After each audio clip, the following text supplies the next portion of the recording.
Yo, I ain't here for the money, I ain't here for the fame. Though it might be nice to own a jet plane, I'ma do it all for you. Jadi kalau misalkan dijawab, oh yang diselamatkan sekian-sekian, nanti tanya lagi. Terus ya domba, unta, atau makanan apa yang diselamatkan? Kan aneh-aneh kan yang ditanyakan ya gitu. Sebenarnya itu kan.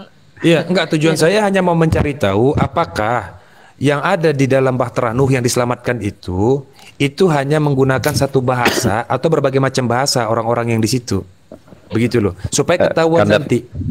Kanda Neplos sama host Kanda Umar semua, saya izin ya, sudah ditelepon nih, udah ditunggu dengan teman-teman, ada tugas nih.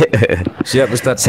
Sehat selalu semuanya ya. Siap, Berkah, mudah-mudahan semangat. Insyaallah.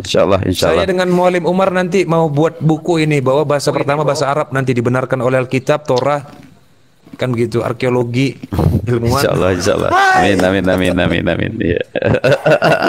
Wah, itu bisa apa itu, menembus dunia, itu luar biasa itu. Insyaallah lah, doa ya semuanya guru-guruku. Saya izin dulu. Saya izin dulu. Assalamualaikum warahmatullahi wabarakatuh. Waalaikumsalam warahmatullahi wabarakatuh. Aku mau nanya Pak Umar. Ya, siap Pak pengacara. Aduh. Jangan yang susah-susah. Jangan nanya Ferdi Sambo lah. Jadi gini, kan habis mereka melakukan pembunuhan, salah satunya kan kabur ke suatu masyarakat. Nah, itu bahasa apa? Yang kronologis mana itu Pak Erum? Kain ya? Kan mereka si Kain. saling membunuh gitu kan. Kain nah, Habil bukan? Itu, Pak, ya kayak Habil betul. Kabur, ada ketemu masyarakat. Itu jadi pertanyaan juga, bahasanya bahasa. Oh enggak ketemu masyarakat. Apa itu? Mualim? Di Kejadian 6 ayat 2 itu jawabannya. Kain itu menikah dengan ada dua kemungkinan. Pertama, anak Allah itu diidentifikasi sebagai malaikat. Yang kedua, anak Allah itu diidentifikasi dari anak Hawa. Nah, anak Hawa. Jadi begini, kenapa anak dari Lilith dianggap hantu? Dianggap hantu dalam bahasa Ibrani itu, Lilith itu nama memang, tetapi dalam perspektif terjemahan LAI disebut dengan hantu malam. Kenapa? Karena Lilith ini membangkang, maka dia ibunya para iblis, kan begitu. Nah, Kain ini menikah dengan anak-anaknya dari ibunya bukan ibunya para iblis, menikah dengan anak-anaknya Hawa atau malaikat. Itu aja Kejadian 6 ayat 2. Saya juga bingung. Pertama begini, kalau Kain menghindar setelah membunuh Habel, dia merasa berdosa kepada Tuhannya, dia pergi menyingkir, kenapa dia bisa ketemu dengan manusia yang lain? Ini manusia mana nih, makhluk purba kah? Nah, kan itu gitu aku tanya, bahasanya bahasa apa? Nah, bahasa apa? Kenapa Kain mengerti? Kan gitu. Kenapa Kain mengerti? Apa? Itu berarti Bang Umar, kalau pencuri anak itu berarti kalau orang Jawa ngarani bebek gombel gitu ya maksudnya ya. Ini mereka nggak bisa jawab. Kejadian 6 ayat 2 nggak bisa mereka jawab itu. Nggak bisa.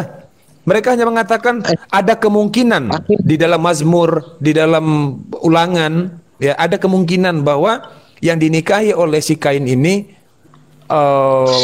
adalah manusia. Nah, menurut Alkitab manusia. Kenapa?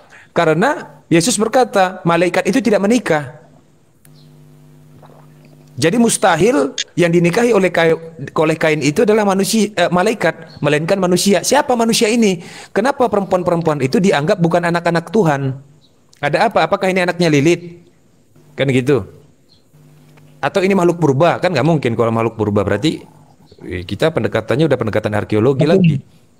Mohon maaf, masalahnya ini motong sekejap aja, keburu pulsa saya habis. Saya ini penasaran sekali dengan Akhineflos. Akhineflos, antum nama asli siapa? Setiawan kah? Enggak, Satria. Antum Satria. kenal sama si siapa? Samuel. Samuel itu siapa ya? Oh, apa salah orang ya? Bukan berarti ya. Saya tuh penasaran sekali. Penasaran sekali sampai apa ya? Saya tuh sampai terbawa mimpi itu. Kenapa malah? Dahulu saya tuh berapa tahun yang silam ya? 5 tahun yang silam mungkin saya dimasukkan di grup WA dan itu Kristen semua. Ya. Dan saya hanya berdua sama Aki Heri Dayak. Nah, yang punya grup itu, yang membuat grup itu, suaranya mirip antum. Dan itu kawannya semua. Suaranya mirip sekali antum. Terus jadi kalau memang itu antum, berarti saya pernah debat dengan antum tuh 5 tahun yang lalu kalau tak salah. Enggak, mustahil. Karena 5 tahun lalu itu tahun berapa itu ya? Tahun pokoknya 2017. Saya berarti masih di Sempurna, PTM Sempurna. Saya di Sempurna 2018. Oh, enggak Mualim. Saya enggak ada kayak gini-ginian. Enggak ada. Saya masih turunkan saya. Dari tadi saya tuh penasaran sampai tebak-tebak mimpi. Enggak astagfirullah. Bahasanya apa bahasanya dan pokoknya mirip antum dan suaranya pun mirip gitu. Makanya kalaupun antum ini sangat santun, saya dapat karena waktu itu pun yang namanya Setiawan tuh itu pun santun macam antum, biar dia Kristen tapi ketika berdiskusi dia santun sekali. Dan yang mirip suaranya sekali seperti itu Saipudin penggemar sampean.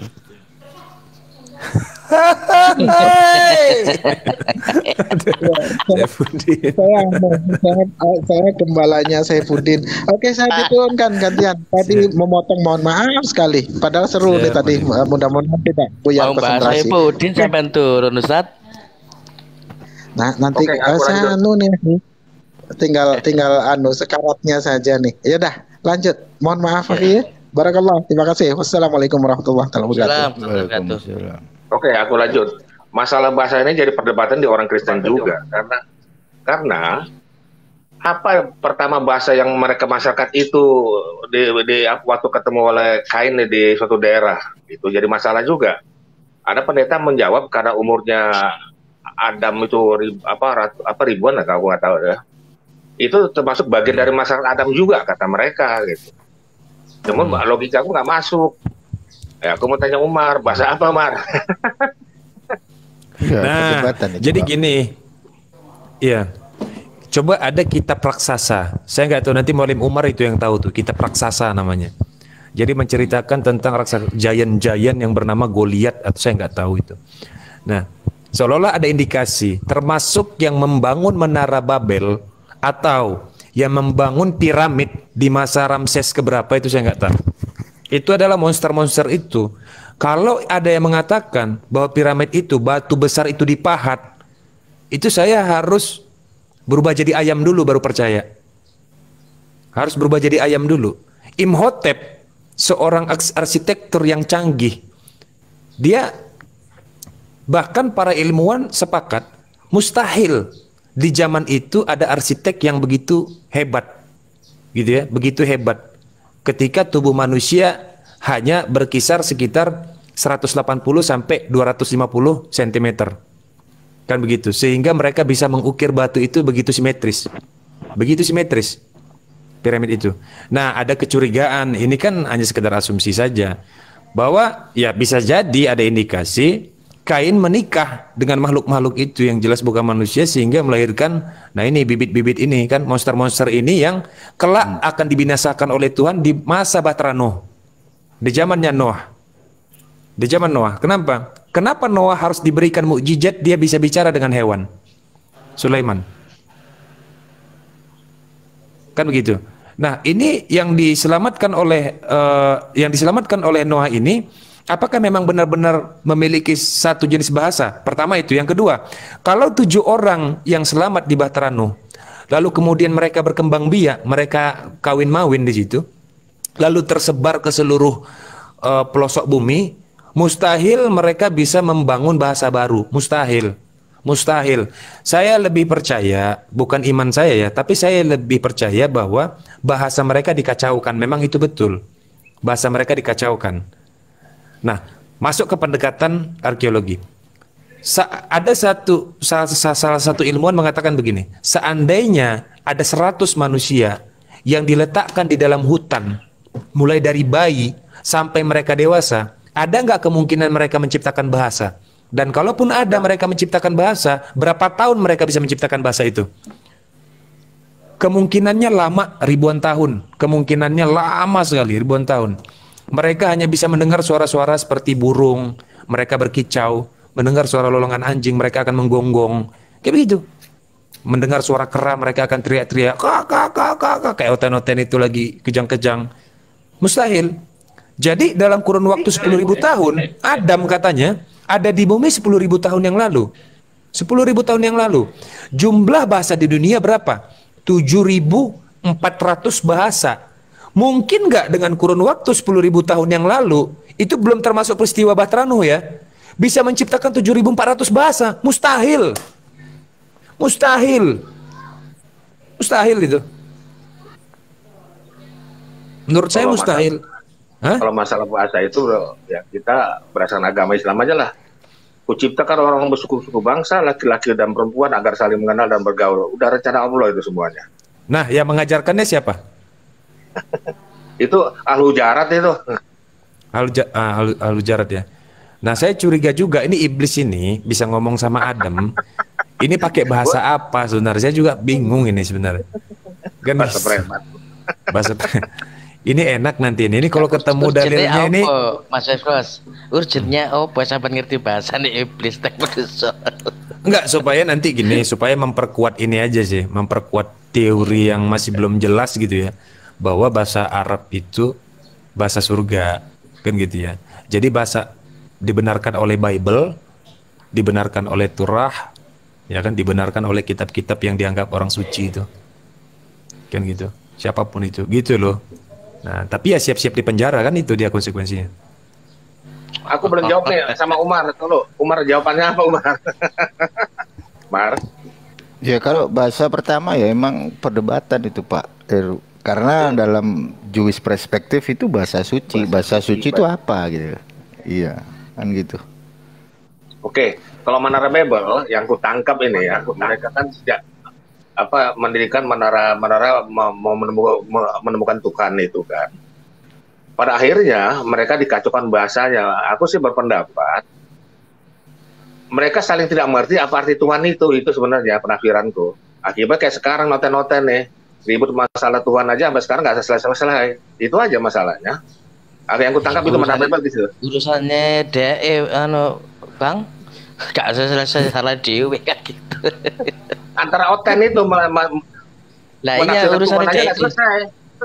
Biarin saja. Enggak, maksudku penafsiran kenapa di Menara Babel Tuhan memecah bahasa mereka, bukan bahasa itu, maksudnya bahasa mereka saling tidak mengerti arti Tuhan itu masuk pendapatku, itu aja penafsiranku ke sana.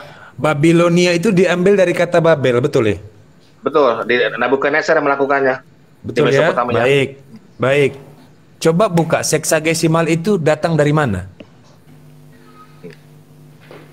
Seksagesimal itu adalah induk dari cabang ilmu pengetahuan astronomi.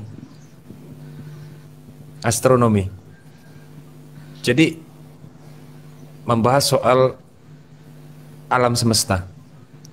Sehingga sebenarnya dengan teori itu mereka sudah mengerti soal heliosentris, bukan geosentris. Yang meyakini geosentris ini adalah bidat-bidat penghayal. Dari siapa? Bapak-bapak gereja. Ini menghayal ini sebenarnya. Ini yang nggak punya dasar ilmu sebenarnya. Diperkuat lagi, apa dasar Galileo Galilei atau Kopernikus? Kenapa dia bisa menemukan teori heliosentris? Kiblatnya dari mana? Seksagesimal sebenarnya. Varian numeriknya 60. Dan itu bukan bahasa Ibrani loh. Itu bukan bahasa Aramaik juga. Itu bukan bahasa Semitik. Dan gak ada rumpun yang menulis rumpun bahasa yang mengerti angka itu. Dan sampai sekarang seksagesimal itu masih diduga. Gak tahu bahasa apa itu seksagesimal itu. Coba buka angkanya unik-unik. Sekarang gini loh Bang Nevlos, Mana bisa kita menakar ilmu yang dia itu andalannya itu bahasa roh, dikit-dikit roh, dikit-dikit roh, Aduh, dikit-dikit roh, itu Pak. cerita ayat. Karena lah iya kan, terus dapat ilmu dari mana kalau kita ngomong Roh apa? Roh logikanya itu kentut lah. roh.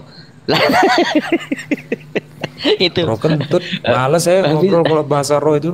Lah, Roh gak jelas. Iya. Kembali lagi Bang ke Vincent. Babylonia. Assalamualaikum Bang Vincent. Kembali lagi ke Babylonia. Babylonia itu terjadi pada masa Nebukadnezar di Mesopotamia, yang sekarang Babylonia itu Betul. namanya Irak. Pada saat itu setelah damai Musa loh ya. Di situ hanya bahasa itu hanya bahasa Parsi, Aramaik, Yahudi kalau saya lihat itu. Karena Babylonia itu bagian dari negara Arab. Bahasa sedikit gitu.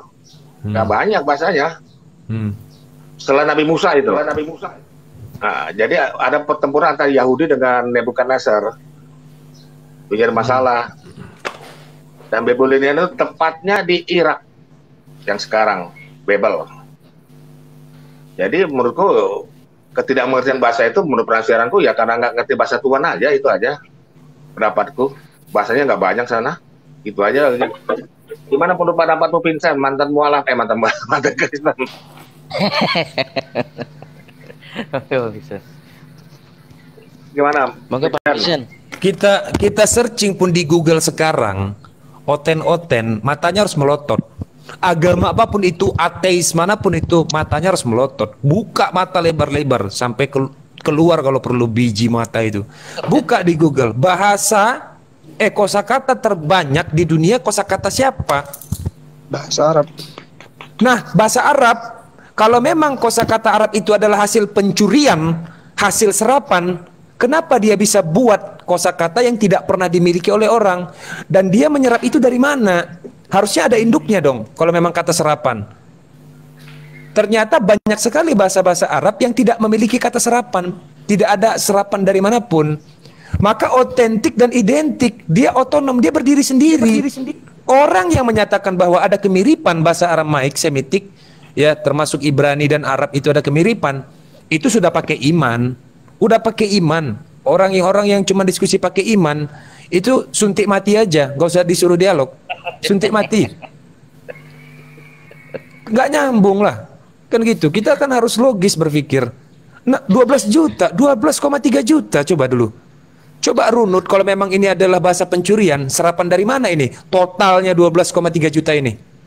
Coba. Belum bahasa roh ya? Kan itu. Belum bahasa roh ya? Belum Itu. bahasa roh. Saya bisa bahasa roh, Maulim. Kalau saya banyak makan telur. Bahasa roh malah banyak tuh. Gak bisa dihitung bahasa roh malah. Enak dewe itu mah bahasa roh. Repot ya Bang Umar. Kalau dijawab sudah dijawab alfa omega itu udah otomatis itu. Itu sudah otomatis. Ya sok ngomong udah sudah otomatis. Alfa omega ya Bang Umar.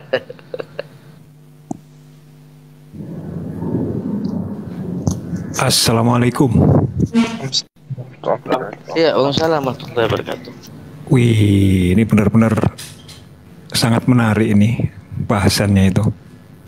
Jadi apa yang disampaikan Nevlos itu menarik, sangat menarik buat saya. Makanya saya kepingin naik dan bertanya. Naik dan bertanya artinya sama-sama untuk mencari jawaban. Jadi sangat menarik, bahasa tertua di alam ini apa, itu sangat menarik. Anggap aja kalau di bumi, saya typing di bawah itu tentu kan ada hubungannya dengan peradaban ya. Nah, peradaban tertua yang ditemukan itu sebelumnya kan peradaban Sumeria. Dan kemudian ditemukan yang lebih tua lagi, peradaban Sungai Indus atau Mohenjo-daro itu kan. Dan kemudian ditemukan lagi konon peradaban yang tertua juga yang ada di Indonesia itu, Gunung Padang. Nah, dari sisi arkeologi tentu juga menjadi petunjuk gitu. Monggo dikupas monggo. Kalau di Indonesia pasti merujuk ke Mojokertensis ya? Bukan ya. Jadi bukan. Batunya di Garut, Bang. Mojokensis. Soalnya gini. Pertama ya, kategori homo, namanya bukan spesies tapi subfamilia. Itu Homo habilis. Ini yang simpel-simpel aja ya. Homo Neanderthal, baru kita Homo sapien. Nah, dari golongan-golongan ini sebenarnya itu berbeda nggak dengan kita? Kan gitu. Nah, Libby nama ilmuannya, Libby, B-nya 2. Searching aja di Wikipedia, siapa Libby itu?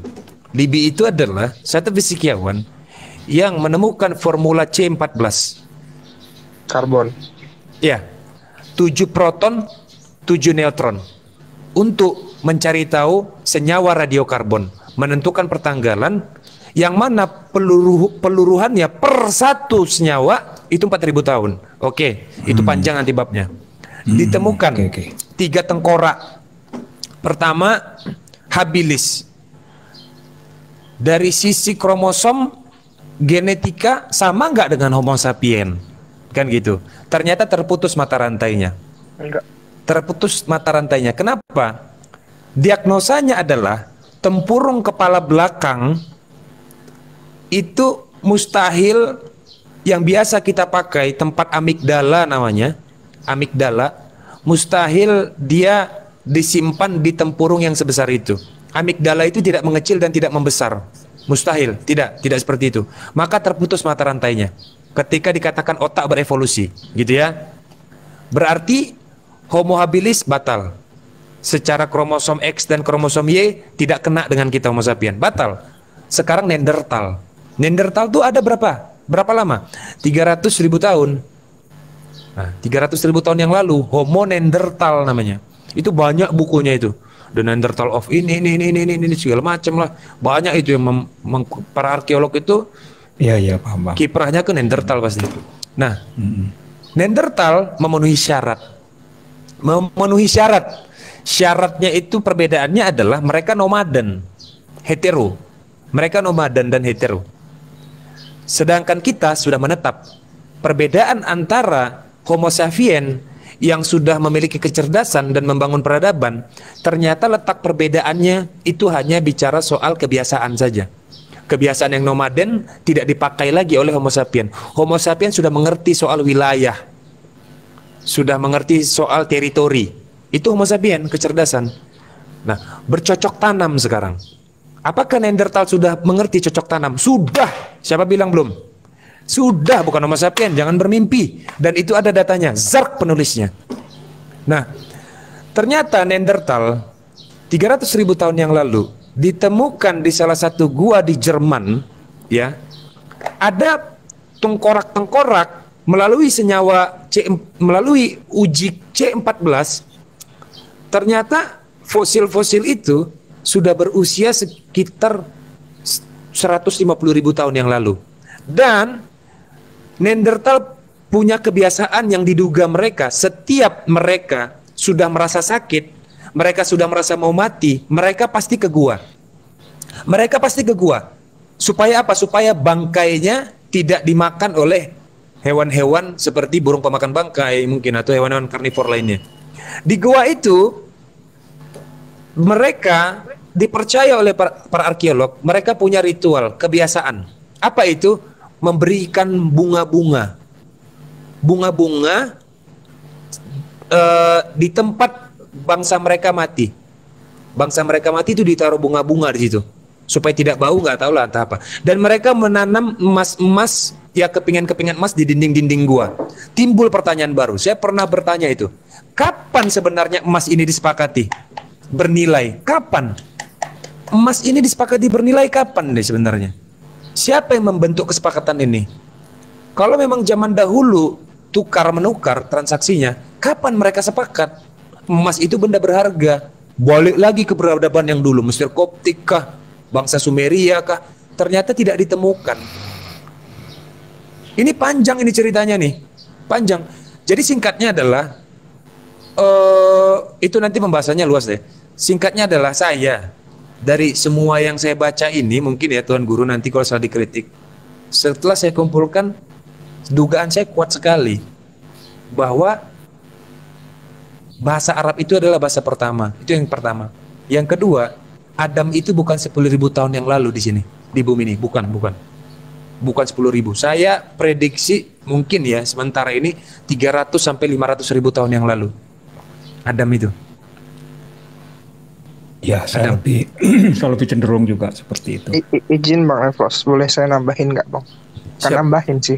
Siap. Jadi gini, waktu saya dulu Kristen, saya memang bingung tentang penciptaan manusia ya, karena hukum aksi reaksi aja nggak dapat. Pertama, Allah itu menjadikan langit dan bumi dan jadilah terang, dan di hari berikutnya baru menciptakan matahari. Mana bisa alam semesta ini terang tanpa adanya matahari? Mataharinya diciptakan belakangan. Ini udah gagal. Secara disertasi juga kalau diteliti dari mana cahayanya gitu loh. Ya, itu. Nah, kemudian ketika di Islam Allah Subhanahu wa taala menjadikan Nabi Adam adalah manusia pertama yang diciptakan, ya. Nah, kita belajar tentang IT deh. Kalau manusia mau buat satu aplikasi, ya, dan dia tahu, contoh nih pemerintah Indonesia mau buat satu aplikasi tentang perpustakaan Indonesia untuk seluruh pelajar. Pasti kan didata nih, ya, konsepnya. Ini ada 100 juta siswa. Berarti aplikasi ini akan di-download kurang lebih 80%-nya atau 80 juta siswa yang akan mendownload. Sehingga dia menyiapkan server yang begitu bertera-terabyte untuk bisa menyerap dan memberikan jalan aplikasi ini leluasa. Begitupun dengan Allah Subhanahu wa taala yang luar biasa, konsepnya pasti jauh lebih sempurna, mempersiapkan Nabi Adam alaihissalam untuk bisa menyerap banyak. Karena ini akan ditakdirkan, dinubuahkan, dan ini akan pasti terjadi. Gini, penderitaan Nabi Adam alaihissalam ketika turun di bumi.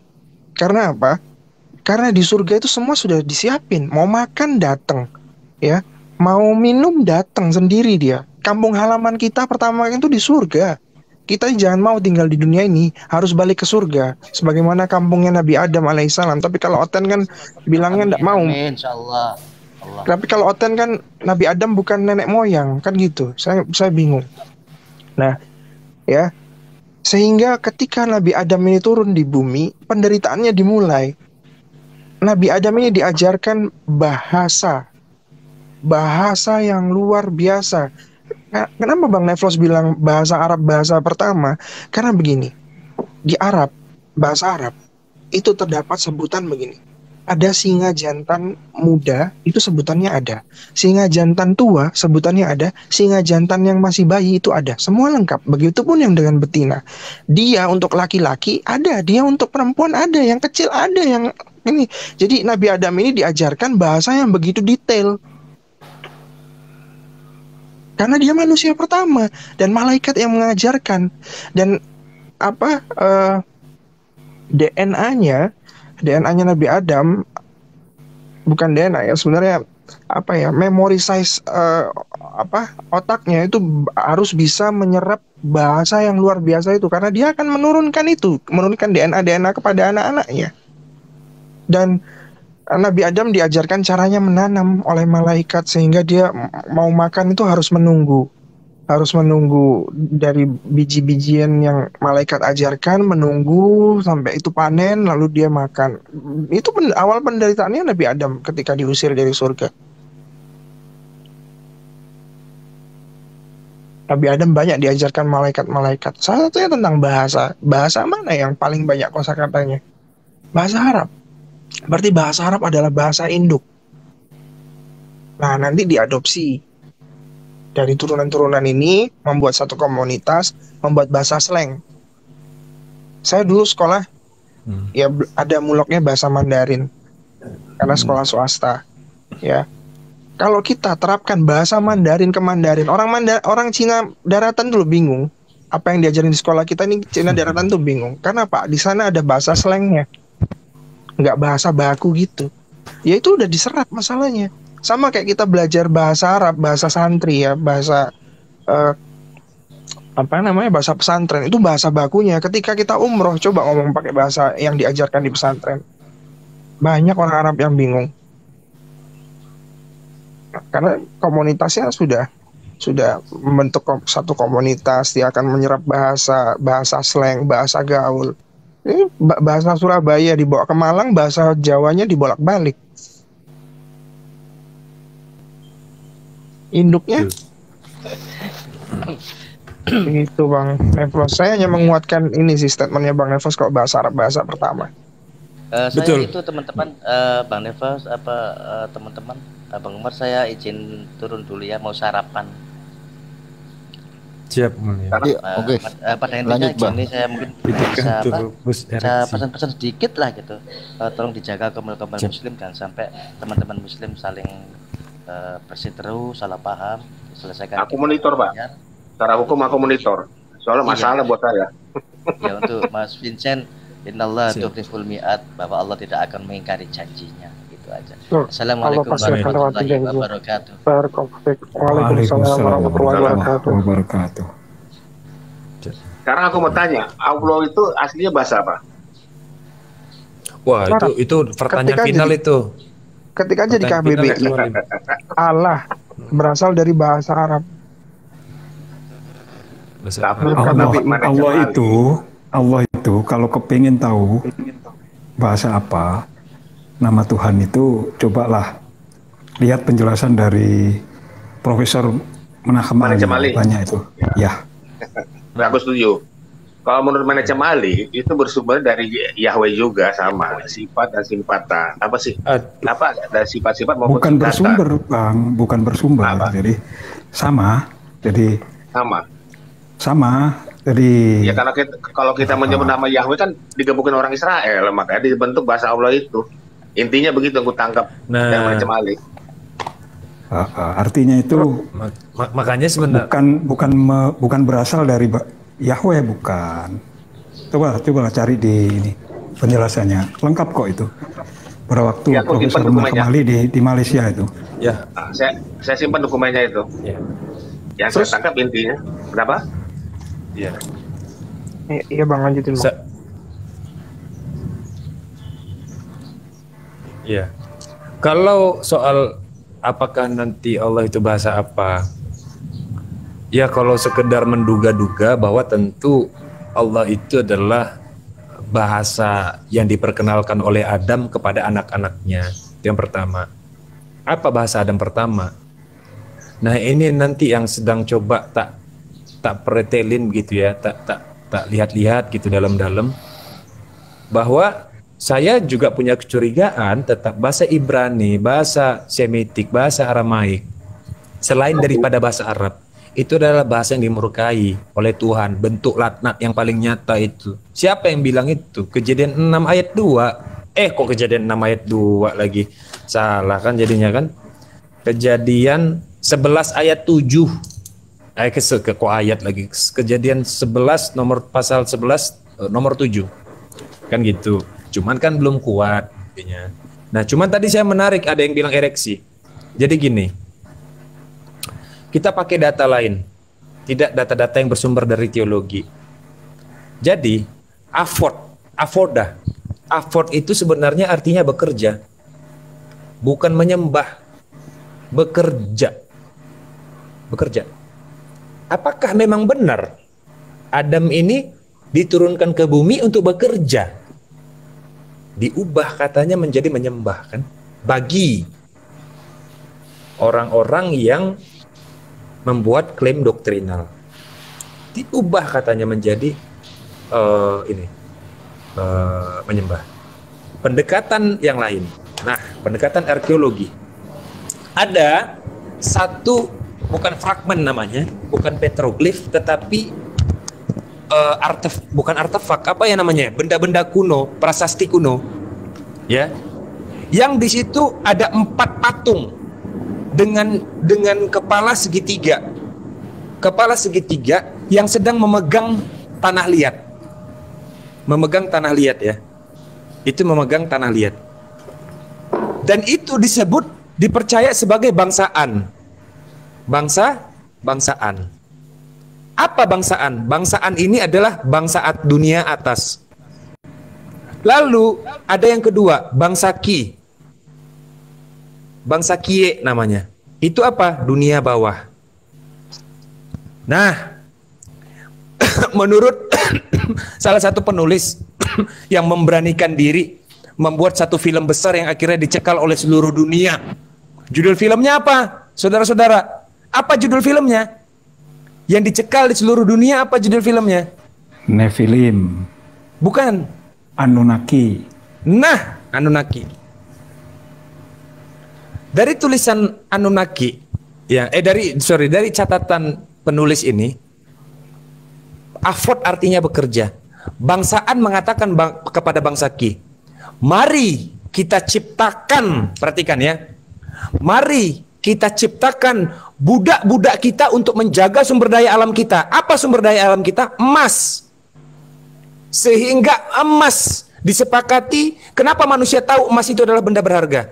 Menurut para ilmuwan, emas itu bukan datang dari bumi. Siapa yang bilang emas itu dari bumi? Bukan. Emas itu bukan dari planet kita. Bukan. Siapa yang bilang emas dari planet kita? Kan begitu ya? Perhatikan nih. Bangsaan, ini siap-siap jadi ateis ya. Bangsaan dan bangsa Ki. Apa katanya di situ? Mari kita ciptakan budak untuk bekerja dengan kita. Lalu apa kata bangsa Ki? Bagaimana jika kita berhasil menciptakannya, mereka akan menguasai sumber energi kita, bukan sumber daya, sumber energi. Baik, katanya. Bang, ini seru ini, saya baca soalnya ininya kan, tulisannya di bukunya itu. Terus apa dijawab bangsa Ki? Kita ajarkan mereka bagaimana cara mengelola, kita tanamkan kepada mereka kecerdasan. Siapa yang dipilih? Yang tadi disebut ereksi, yaitu Homo erectus. Genusnya Homo, subspesiesnya adalah erectus. Subspesies adalah erectus. Nah, sekarang kita bedah lagi. Otak itu terdiri dari apa aja? Reptilian brain, terus juga limbic brain, amigdala, hipotalamus, hipokampus yang induk-induk aja ya, yang induk-induknya aja. Lalu yang terpenting adalah korteks. Korteks. Dalam teori evolusi Darwin, Darwin tidak pernah mengatakan bahwa manusia itu datang dari kera. Itu penjahat yang paling nyata yang sedang memfitnah Darwin. Darwin nggak pernah bilang begitu. Dia cuma mengamati burung, bukan mengamati kera. Dia mengamati burung, bukan mengamati kera. Itu Darwin ya. Nah, apakah mungkin otak manusia yang berevolusi atau anatomi manusia yang berevolusi? Ketika otak berevolusi, kira-kira anatomi berevolusi juga nggak? Tidak ternyata. Evolusi anatomi manusia bukan datang dari otak. Bukan datang dari otak. Tapi itu datang dari iklim. Iklim yang membuat manusia itu akhirnya berbeda-beda secara genetika. Contoh, ada yang rambutnya kuning, ada yang matanya biru. Ini kenapa? Kok bisa begini? Adam itu matanya warnanya apa sebenarnya? Matanya warnanya biru kah, merah kah, coklat kah, atau apa nih? Hitam atau apa gitu kan gitu ya. Nah, jadi balik lagi, bangsaan, mari kita ciptakan itu. Nah, ditemukanlah prasasti itu 4 patung, 4 dewa yang dipercaya mereka memegang tanah liat, seperti memegang tanah liat. Padahal sebenarnya yang dipegang itu adalah hal-hal yang berbau filosofi saja. Kita lihat sekarang di dalam kitab-kitab dogma. Mari kita ciptakan manusia serupa dan segambar. Untuk apa? Mari, aku akan menciptakan manusia untuk menjadi khalifah, pengganti arti khalifah itu. Kan gitu-gitu ya, tapi saya nggak mau masuk lebih dalam lah itu. Dari semua data ini sebenarnya yang paling dekat siapa? Yang paling logis? Kan gitu ya. Semua ini sebenarnya boleh dimasukkan, maksudnya bukan menjadi dasar iman maksud saya ya. Kan gitu ya. Tadi bangsaan dan bangsa Ki yang filmnya dicekal. Nah, lalu katanya di situ bangsaan bilang begini. Bangsa Ki bilang begini, tidak cukup. Tidak cukup. Kenapa? Karena kita mewarisi kecerdasan kita. Kita mewarisi kecerdasan mereka, kita di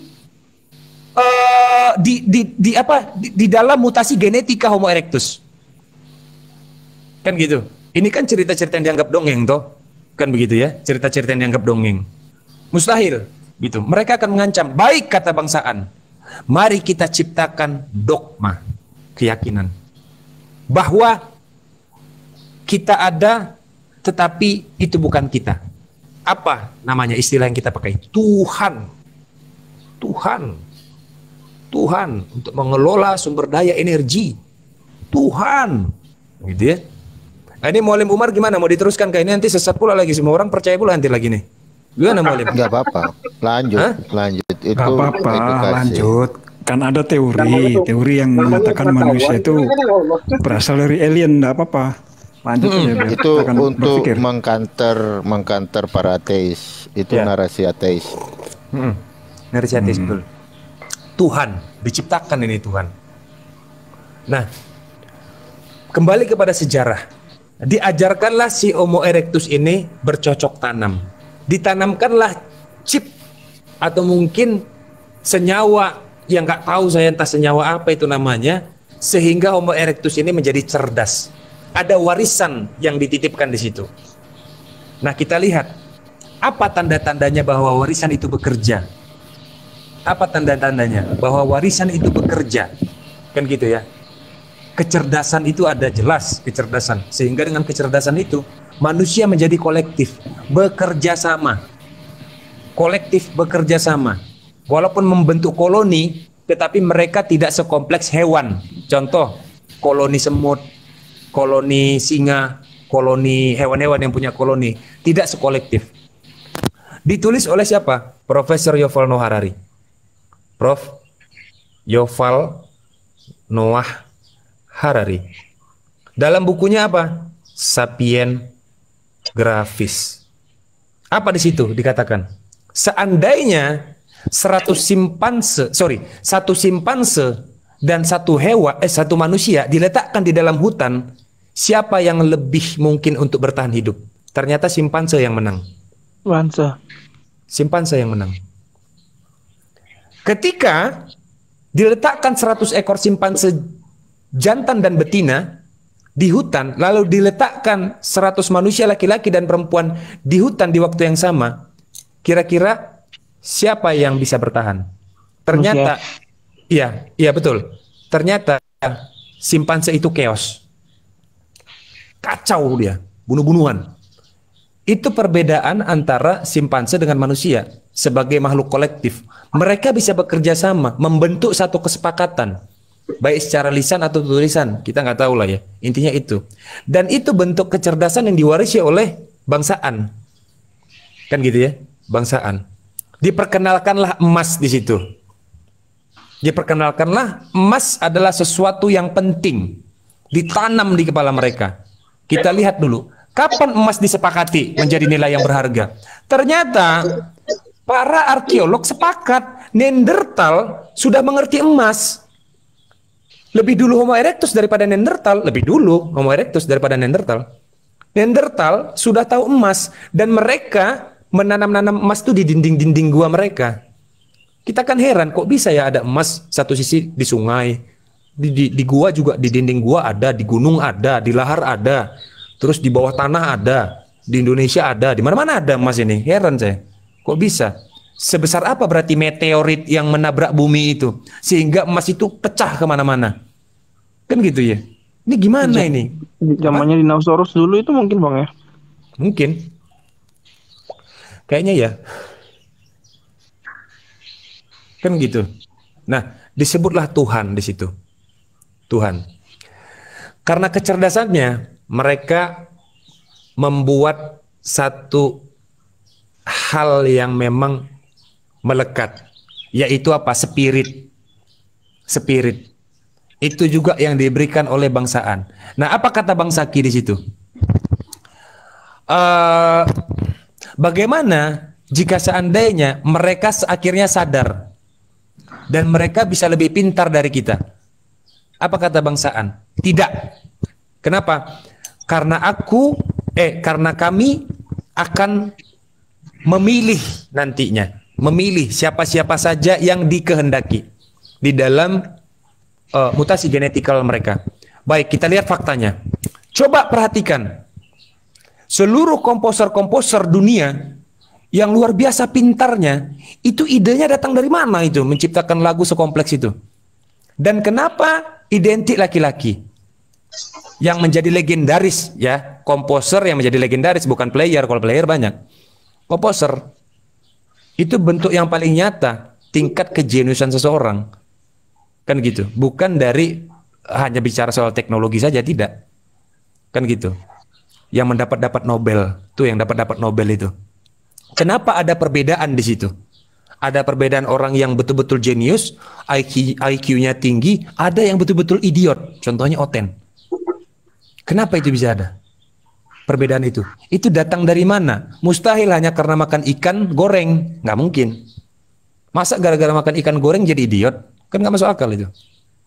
Atau gara-gara makan getuk, kan nggak mungkin. Mereka makan keju, kan nggak masuk akal, itu bukan dalil kan? Gini bang, kalau di Al-Quran, makanan pertama yang membuat orang cerdas itu kita sepakati bahwa suku Yahudi, ya, orang-orang Bani Israel ini adalah bangsa yang paling cerdas. Itu udah keturunan DNA ya. Tapi bangsa yang paling dimurkai sama Allah Subhanahu wa taala. Kita tahu Albert Einstein itu otaknya itu kalau orang kelingking dia sejempol, makanya dia kurang luar biasa lah Albert Einstein, terus Nikola Tesla dan lain sebagainya. Itu kan penemu-penemu semua itu rata-rata orang-orang Yahudi kan. Nah, kalau Al-Quran bilang makanan itu mempengaruhi, dan apa makanan yang disebutkan sama Allah Subhanahu wa taala di Al-Quran? Salwa dan mana, yaitu unggas yang tidak bisa terbang tinggi dan juga madu. Itu makanan mereka dulu bang. Itu yang membuat cerdas. Nah, ada satu yang ditutupin. Waktu Yesus sebelum naik ke surga, Lukas 24 itu 41 ya. Yesus kan makan ikan goreng bang. Muridnya memberikan makan ikan goreng. Kalau versi cetakan Inggris itu ada madunya bang. Ke Indonesia madunya hilang. Jadi karena salah terjemah, madunya nutrisinya nggak nyampe ke otak bang. Makanya yang seperti dia Bang Nevlos bilang sama itu. Nutrisi ke otaknya nggak ada, madunya hilang soalnya. Berapa ratus tahun itu mereka nggak makan madu karena mereka favoritnya ikan goreng aja, seperti Yesus sebelum naik ke surga makan ikan goreng, mereka madunya hilang. Coba baca bahasa Inggris, ada madunya itu. Terus gini bang, tadi Bang Nevros bilang di Lukas Kejadian 11 ayat 7 ya tentang bahasa ya. Ini saya perhatikan ya bang, saya perhatikan. Pontius Pilatus atau Romawi itu sudah ada sebelum Yesus, benar nggak Bang Nevros? Sebelum Yesus dilahirkan. Iya kan? Bangsa Romawi sudah ekspansi kan ke sana, ke Palestina sebelum Yesus ada kan? Oke. Nah, yang saya perhatikan dari orang-orang suku-suku yang mengekspansi atau menjajah atau mengakuisisi bangsa lain, kebanyakan para penjajah ini akan berbahasa dari bahasa suku yang dijajah tersebut. Coba deh perhatiin, kayak Belanda datang ke Indonesia ini, mereka nggak pakai bahasa Belanda, mereka pakai bahasa Melayu, mereka pakai bahasa Bugis. Nah, karena ada perpaduan itu, akhirnya mereka mengadopsi atau mengawinkan dari bahasa Belanda dan juga bahasa Indonesia. Contoh, septic tank jadi sepi tank, dan banyak lainnya. Nah, kemungkinan kata Bang Nevros bilang kalau bahasa Aramaik itu tidak disukai karena mungkin awalnya bahasa Arab karena ekspansi ke sana, ya, sehingga mengadopsi, ya timbullah bahasa itu.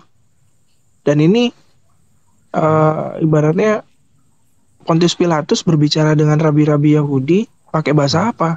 Orang-orang Rabi Yahudi bilang salibkan dia, lo pakai bahasa Yunani. Itu sebenarnya begini, keluarga besar Ishak yang pada akhirnya itu bentuk turunan dari kutukan, bukan kutukan nih, kutukan terhadap bangsa yang berlaku sombong kepada Tuhan. Nah, bidat Ismailit, bangsa-bangsa yang membenci Ismail, ya, Hagar, itu tidak terkena dampak itu, maka mereka adalah bahasa yang paling original dari Tuhan, yang nanti akan terjawab bahwa itulah bahasa Bahtera Nuh. Terjawab. Nah, bangsa-bangsa yang dikacaukan ini ya tentu kalau kita bicara kemiripan ya pasti adalah dimirip-miripin. Namanya juga dikacaukan tuh bukan berarti dihapuskan, hanya dibedakan sedikit aja lidah mereka dibelo-beloin apa? Berarti satu rumpun. Iya, Satu Ismail rumpun selamat. Iya, Ismail selamat. Makanya itu Jazirah Arab tuh. Ya. Ismail selamat dari bahasa itu. Dia tidak dikacaukan kok. Itu bahasa Tuhan tuh yang nggak dikacaukan tuh. Benar, Bang. Mungkin bahasa Aramaik ini perpaduan antara bahasa Arab dengan bahasa jajahan yang dijajah itu ya mungkin ya. Jadi perpaduan. Karena bahasa Indonesia banyak sekali mengadopsi dari Belanda, dari diserap kan gitu. Iya.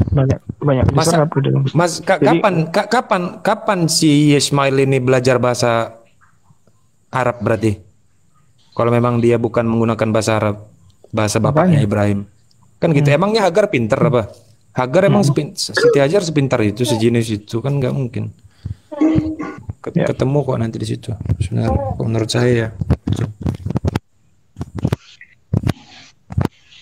Nggak ada penjajah yang menjajah negeri orang itu menggunakan bahasa itu, nggak ada. Pasti penjajah itu akan menurunkan bahasanya untuk dia bisa berkomunikasi dengan orang-orang yang dijajah itu. Itu pasti, Bang. Itu udah hukum itu. Namanya akulturasi. Ya, begitupun Jepang datang ke Indonesia, Jepang nggak pakai bahasa Indonesia, Pak. Pakai bahasa Indonesia, Pak. Karena dia butuh Romusa, dia memerintahkan rakyat Indonesia untuk kerja Romusa pakai bahasa Jepang. Mana tahu orang pribumi disuruh pakai bahasa Jepang. Arigato gozaimasu, tujuannya apa, disuruhnya kemana? Beli rokok, malah yang bawa garam ditembak itu orang pribumi. Kan gitu. Pasti penjajah itu akan menurunkan bahasanya dan belajar dia bahasa setempat agar dia bisa berkomunikasi. Itu pasti. Suku yang ekspansi itu pasti akan mengadopsi bahasa-bahasa itu. Tapi karena lidahnya nggak sama orang bule, sehingga ya terdengar itu. Contoh di DKI Jakarta, karena dagang Batavia ya, mana ada bahasa Betawi. Kita lihat muloknya dari orang yang sekolah di DKI Jakarta. Saya tanya, kalau kita sekolah SD ya, SD SMP di Surabaya, muloknya ada bahasa Jawa. Kalau di DKI ada muloknya bahasa Betawi, nggak ada. Terus bahasa Seceng, Nopeng, Goban dari mana? Itu kan kota dagang mengadopsi dari bahasa Cina, dari Arab, lu, ente, ane, bahasa Betawi. Dari mana? Ya itu karena diserap itu tadi. Nah, kemungkinan bahasa Aramaik ini karena ekspansi sama suku Romawi, ya dari bahasa Arab itu berubah gitu loh. Tapi kalau ada otan yang bilang kalau Yesus ini berbahasa Yunani, wah ini luar biasa sih. Luar biasa sih. Itu cita-cita. Nah, cita-cita tuh. Nah, jadi balik lagi ya. Apa perkataan Hawkins? Salah satu fisikawan modern yang masih bisa dilihat video-videonya, perkataan-perkataannya. Stephen Hawkins. Yang cacat itu Bang? Cacat itu kan dia kena penyakit kan. Penyakitnya semakin meluas di umur dia keberapa gitu ya. Iya. Yang dia mendapatkan penghargaan Nobel yang luar biasa ya. Apa perkataan dia sebelum meninggal? Ditanya oleh salah satu wartawan dari stasiun TV, ditanya begini. Hawkins, apa pendapatmu tentang alien? Apakah kau mempercayainya atau tidak? Ini kan lanjutan dari bangsaan dan bangsa kita tadi. Apa jawaban Hawkins? Seorang fisikawan itu orangnya adalah memiliki insting dasar pseudo. Apa itu pseudo? Kemungkinan, kecurigaan, prediksi, kan gitu ya, probability dan lain sebagainya. Jawaban Hawkins adalah jika kalian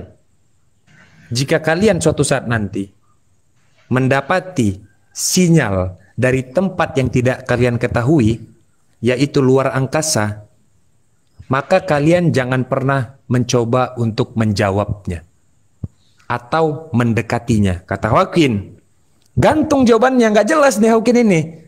Gantung dia nggak ngasih jawaban yang konkret. Disimpulkan oleh flat earth, disimpulkan oleh orang-orang pecinta konspirasi, disimpulkan oleh pemburu-pemburu alien, pemburu-pemburu UFO unidentified flying object, ya kan? Wah, Hawkin aja membenerin nih. Wah, kita harus semangat kan gitu, berburu alien lagi. Gitu. Iya kan? Berburu alien. Ternyata kalau diterjemahkan perkataan Hawkin, ya Hawkin tetap meyakini bahwa masih ada sesuatu di luar sana yang belum kita ketahui. Kan gitu. Tetapi kan Al-Quran justru menegaskan kalian tidak akan mampu menembus langit. Betul. Kalian tidak akan mampu menembus langit kecuali diberi izin oleh Allah Ta'ala. Pernyataannya, ada tidak orang yang sudah pernah menembus langit? Mana ada? Siapa yang bilang? Mana ada? Siapa? Neil Armstrong? Sejak kapan ada manusia yang pernah menginjakkan kakinya ke bulan? Sejak kapan? Nah, satelit itu berada di luar atmosfer atau lapisan bumi atau di dalam lapisan bumi? Di dalam. Bukan di luar. Di luar dia nggak bisa ngikutin bumi kemana. Kemana negara itu berputar. Berputar ya. Kan gitu. Jadi belum ada yang bisa menembus langit. Nah, sama ini Bang. Ini Bang Levos tadi bilang kan kalau emas itu bukan berasal dari bumi. Saya gini Bang. Ini kalau seandainya memang emas itu bukan berasal dari bumi, ada kemungkinan mungkin itu dari luar angkasa yang dibawa oleh meteorit yang menabrak dinosaurus zaman itu ya, atau dengan cara yang lain ya. Karena begini Bang, saya dulu itu kan banyak bergaul dengan ini ya, dengan apa? Dengan geologis, orang-orang geologis Bang. Karena memang saya dulu kan di tambang ya, di pertambangan juga ya. Saya tanya sama orang-orang geologis, terutama di emas itu. Kan ada mitos nih Bang. Ya, penambang-penambang rakyat itu waktu dia turun ke bawah, dia lagi gali, emasnya banyak banget di tanah ini. Begitu dia naik ke atas, turun ke bawah, emasnya hilang. Coba deh sama penambang-penambang tanyain, pasti gitu. Iya, Nah, betul. Saya tanya nih ke orang geologis, Pak, emang emas ini ada jinnya bisa mindahin? Karena penduduk-penduduk ini yang nggak dibekali dengan ilmu pengetahuan geologis, mereka menanggapnya, wah emas ini ada yang nunggu. Jadi kalau sebelum ini saya harus pakai sesajen. Coba deh ke Cikotok, ke Cianjur yang ada tambang-tambang emas. Ini karena saya udah pernah ke sana gitu Bang. Mereka itu pasti ya, ritual dulu untuk betul sepakat. Iya kan? Ngerti dah tuh.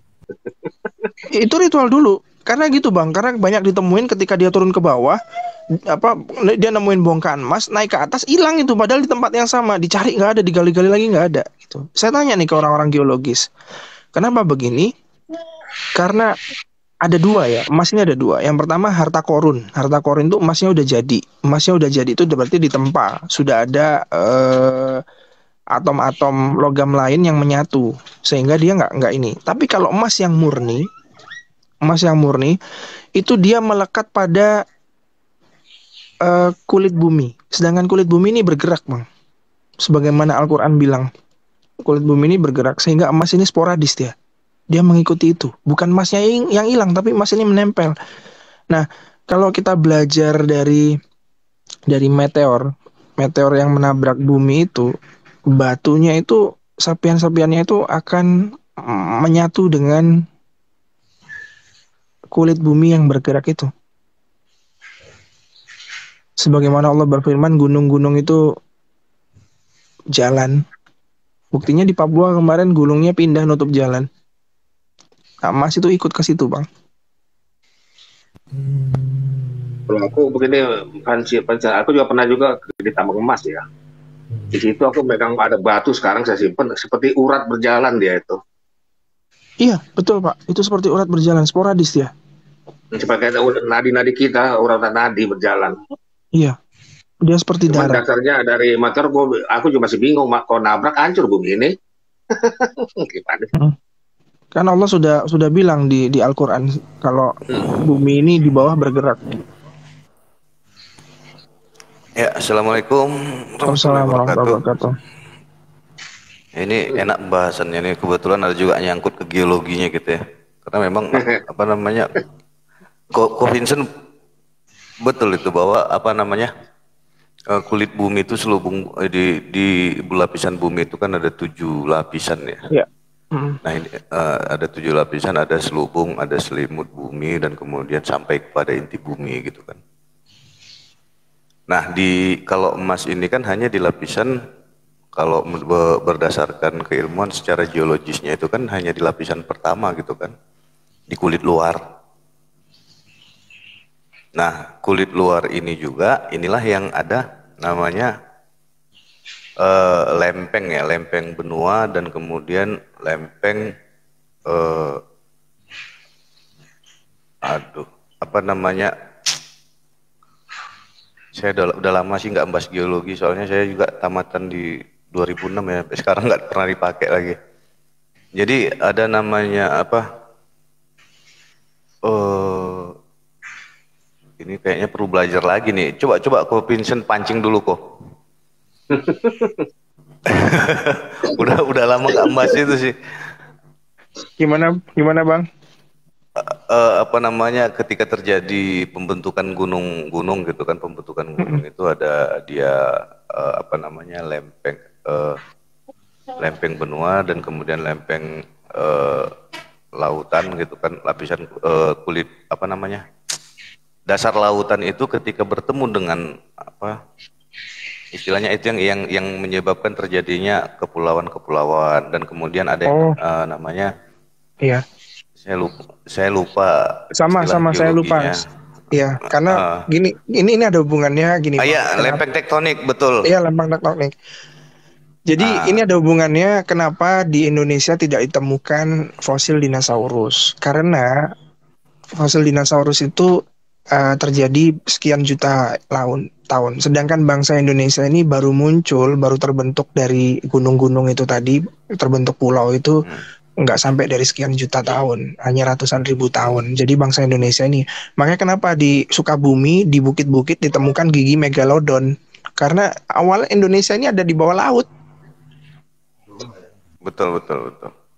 Nah itu dan yang paling ini mendukung. Al-Quran bilang kalau gunung-gunung itu bergerak. Ya ini kita di atas bumi Allah di Indonesia ini bergerak, tadinya di bawah laut, sekarang kita di atas laut.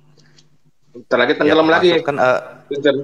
Ya termasuk kan Vincent daratan Arab kan, kenapa mereka juga menjadi gurun pasir, dan kemudian apa kan, karena di situ kan apa namanya, terjadi endapan lautan di situ kan, dan kemudian akibat proses geologi menjadi terangkat ke permukaan.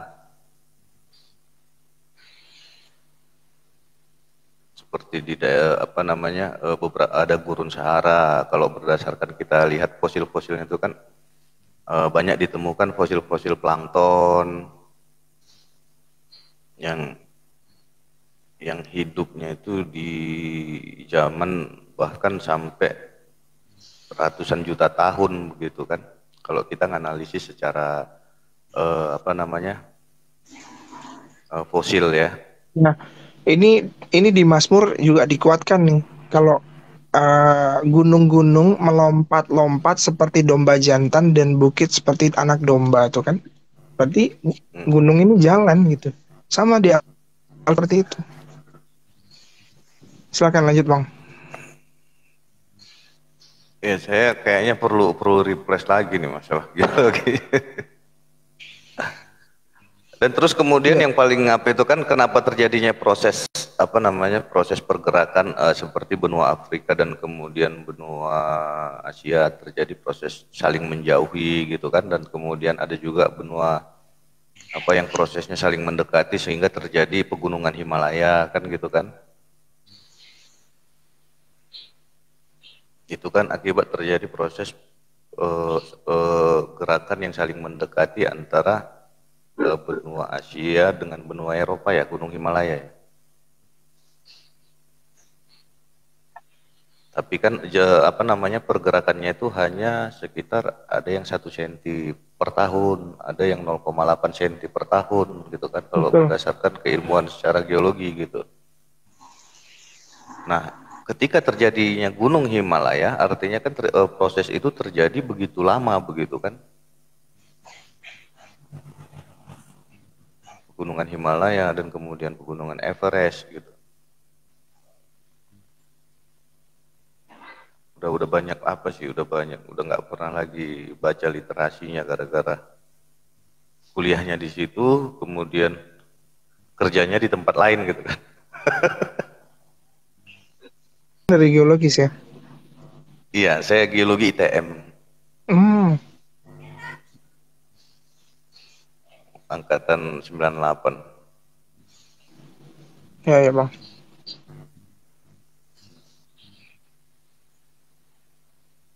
Itu jadi apa dan kemudian yang paling apa itu kan ketika terjadi lipatan ya, Koko Vincent pasti kalau di pertambangan itu kan di lipatan ini kan sering terjadi apa namanya? Banyak ditemukan rekahan-rekahan atau kita sebut kekar. Itu di tambang ada juga itu Koko Vincent ya? Ada. Kekar, sesar gitu kan. Kemudian dan biasanya biji-biji mineral itu kan terdapatnya di apa namanya akibat dari proses kristalisasi yang masuk ke dalam rekahan-rekahan yang ada di batuan ini akibat terjadinya proses geologi tadi kan sehingga terjadi lipatan. Dia menyatu, makanya betul menyatu. Makanya saya itu berpendapat sama Bang Nevlos kalau memang emas itu atau logam-logam mulia lainnya itu bukan berasal dari bumi, itu kemungkinan ya terbawa dari meteor gitu, langsung ditabrak sehingga dia menyatu dengan kulit luar bumi itu, sehingga kemanapun kulit luar bumi itu bergerak dia ngikut sporadis. Betul. Bukan karena ada penunggunya. Begitu. Dan yang paling apanya gini ya, dan yang paling apa? Coba lihat di singkapan ketika terjadi bongkahan-bongkahan emas yang kita temuin gitu ya. Mana tahu kita melihat singkapan geologi, kemudian melihat bongkahan emas, dan kemudian bongkahan emas ini terkesannya itu tidak menyatu seperti kita melihat apa namanya mineral besi, mineral aluminium gitu kan. Atau yang ringkasnya itu paling apa itu pirit ya, pirit yang mirip emas itu ya. Kuning. Pirit. Kalau nama mineralnya kan pirit gitu kan. Iya, Kuningan Sari. Iya. Orang Jawa bilang Kuningan Sari. Nah ini kan kalau emas juga kan bongkahannya tidak patah-patah seperti pirit itu tadi kan. Betul. Maksudnya tidak membentuk persegi begitu kan? Di situ yang apa namanya? Makanya memang, cuman kalau ditinjau dari keilmuan secara geologinya memang ya ketika kita menemukan emas itu di dalam urat-urat apa namanya urat-urat singkapan gitu kan dan urat-urat rekahan-rekahan yang terjadi akibat proses geologi. Artinya kita memang lebih kalau saya gini Bang, saya mengimani begini, kenapa Allah buat emas itu menyatu dengan rekah-rekahan itu tadi, kulit luar bumi. Karena begini, ada hadis Nabi Muhammad SAW ya, bilang gini, kiamat tidak akan terjadi sebelum sungai Efrat mengering. Dan di sana ya, di sana akan muncul gunung emas sehingga orang laki-laki dari seluruh dunia akan saling bunuh-bunuhan di sana. Nah, berarti Allah akan kumpulkan dari seluruh dunia itu emas-emas itu sampai ke sungai Efrat sono. Karena bergerak. Yang memindahin siapa? Emas gunung itu. Itu karena dia merekat dan itu apa ya? Itu bahwasannya ilmu itu tidak bersinggungan dengan hadis Nabi. Justru malah mendukung itu loh Bang. Itu yang luar gitu ya? Itu betul, itu yang luar biasa dari Al-Qur'an dan hadis Nabi Bang.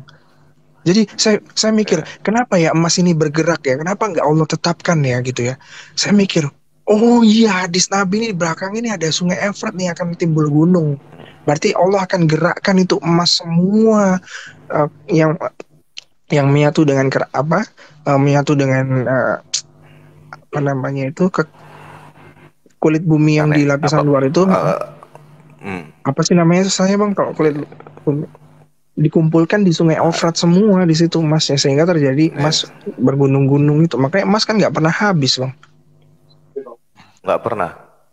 Nggak Dan akan sampai pernah sekarang habis siapa emas tuh. saja ketika melakukan pencarian lah ya, maksudnya ada ikhtiar untuk melakukan pencarian, banyak yang dapat gitu kan, baik dengan mendulang kemudian dengan cara yang lain begitu kan. Itu Graceberg dari Freeport itu satu hari menghasilkan 246 kilogram emas murni sehari. Sampai dengan hari ini gitu. Sampai dengan hari ini. Sudah Freeport. berapa tahun Freeport? Betul. CNBC itu yang bilang Freeport menghasilkan emas 246 kg per hari. Bayangin dia satu ton emas itu berapa gram emas itu perbandingannya. Graceberg. Nah itu memang apa namanya secara apa gitu ya, secara keilmuan dan kemudian secara sains yang ada di dalam Al-Quran gitu kan, banyak hal yang saling mendukung. Contoh seperti proses terjadinya gunung gitu kan, dan kemudian gunung ini menguatkan bumi atau apa segala macam gitu kan, dan langit atapnya begitu kan. Nah ketika kita membahas di buminya itu, kenapa proses terjadinya gunung itu ya itu akibat ada proses geologi yang terjadi akibat gaya endogen dan ekstrogen dari benua dan lempeng tektonik tadi kan gitu. Saya tuh lupa bang kalau di dalam sampel emas ya, apa itu namanya itu satuannya itu, jadi kan gini ya, contohnya kita ngambil sampel nih dalam satu kilogram tanah atau 1 ton tanah, terdapat unsur logam berapa gram, itu apa ya hitungannya ya kalau di laboratorium tuh ya? Aduh, kan lupa lagi kalau iya. Ini Otennya bilangnya gini, 1 ton tanah berapa gram emasnya? Itu ada labnya bro. Itu ada ilmunya, itu orang geologis yang ngerti. Lu nggak ngerti, lu itu percayanya Tuhan pernah pinjam pisau cukur untuk cukur bulu paha. Percayanya cuman gitu doang, nggak nyambung. Percayanya tuh Yesaya 7:20. Di Freeport itu bahkan begini, Ko Vincent, di Freeport itu kalau nggak salah saya kemarin data apa namanya di tahun berapa itu ya, itu 1 ton itu menghasilkan kalau nggak salah saya itu sekitar 25 sampai 35 gram.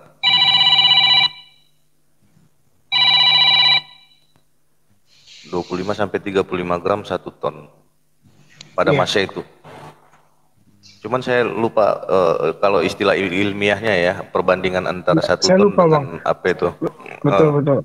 Apa sih itu namanya? Lupa. Kayak laboratorium. Lanjut dulu Ko Vincent, saya lagi nerima telepon dulu. Siap.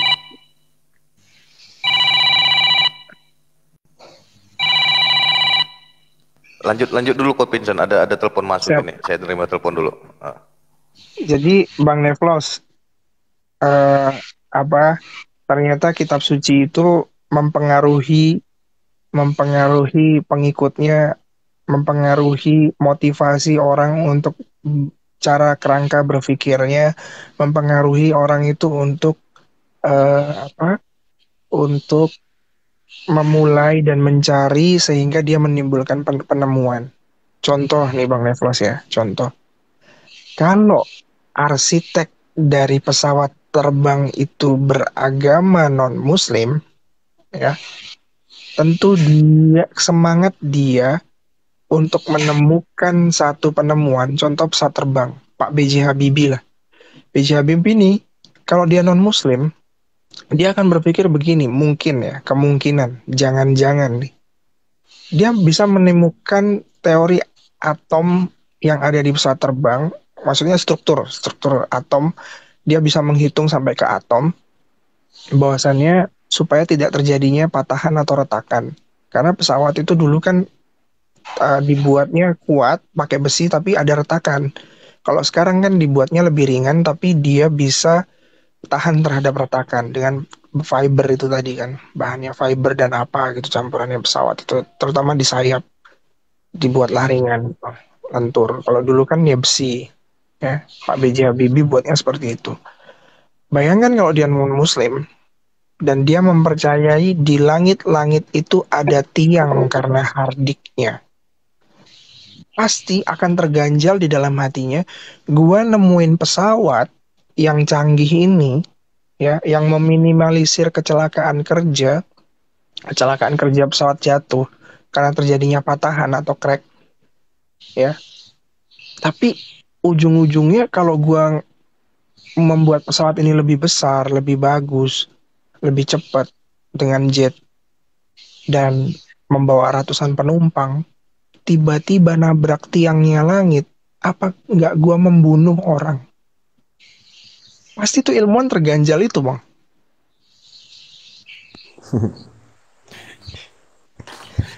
Berhubung Pak B.J. Habibie agamanya muslim dan di Al-Quran bilang bahwa di langit-langit tidak ada tiang, maka Pak B.J. Habibie go ahead, all out dia ngerjainnya.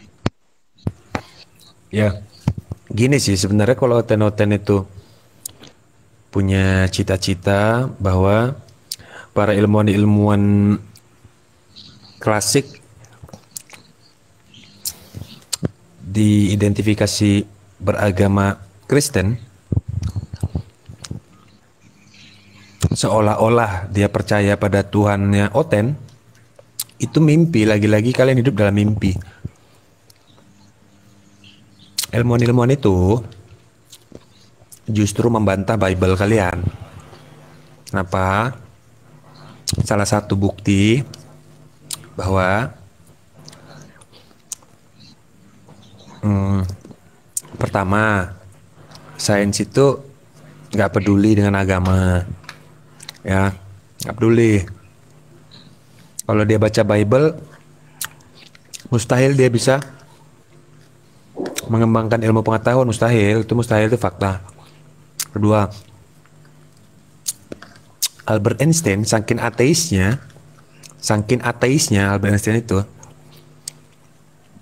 dia sampai membuat lelucon guyonan dengan Planck serta kawan-kawan.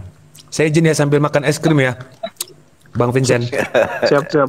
Lanjut Mualim, lanjut. Enak es krimnya nih, es krim rasa Oten kayaknya nih ya. Nanti.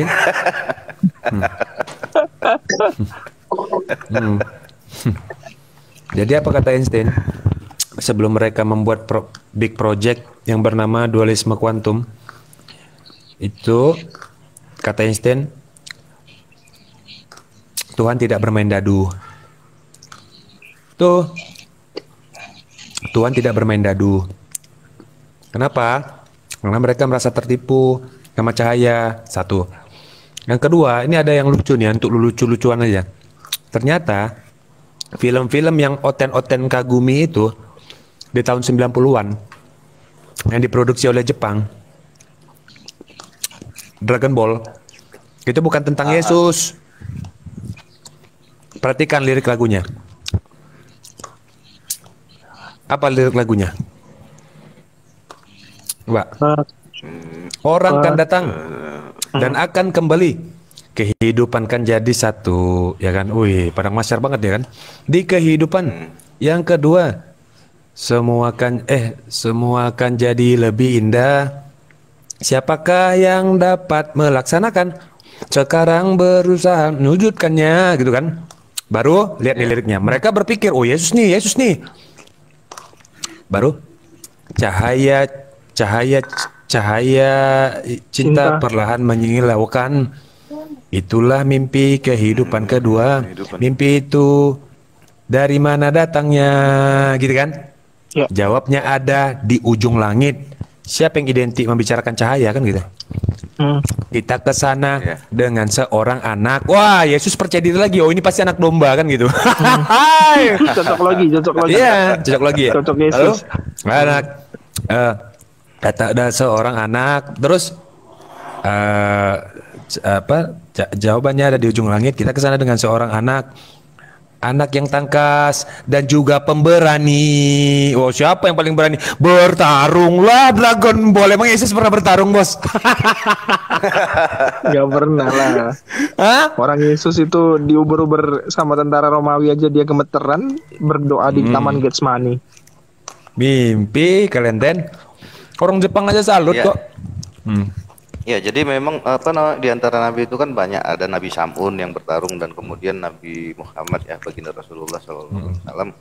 Dan di dalam hadis itu dinyatakan, cuman ini yang dipelintir Oten ini Mualim Neplos bahwa kekuatan Nabi Muhammad itu setara dengan kekuatan 30 orang laki-laki perkasa. Artinya perkasa gini dalam pertarungan gitu kan. Iya. Nah, Betul, dipelintir ke dalam hal-hal yang lain kan begitu.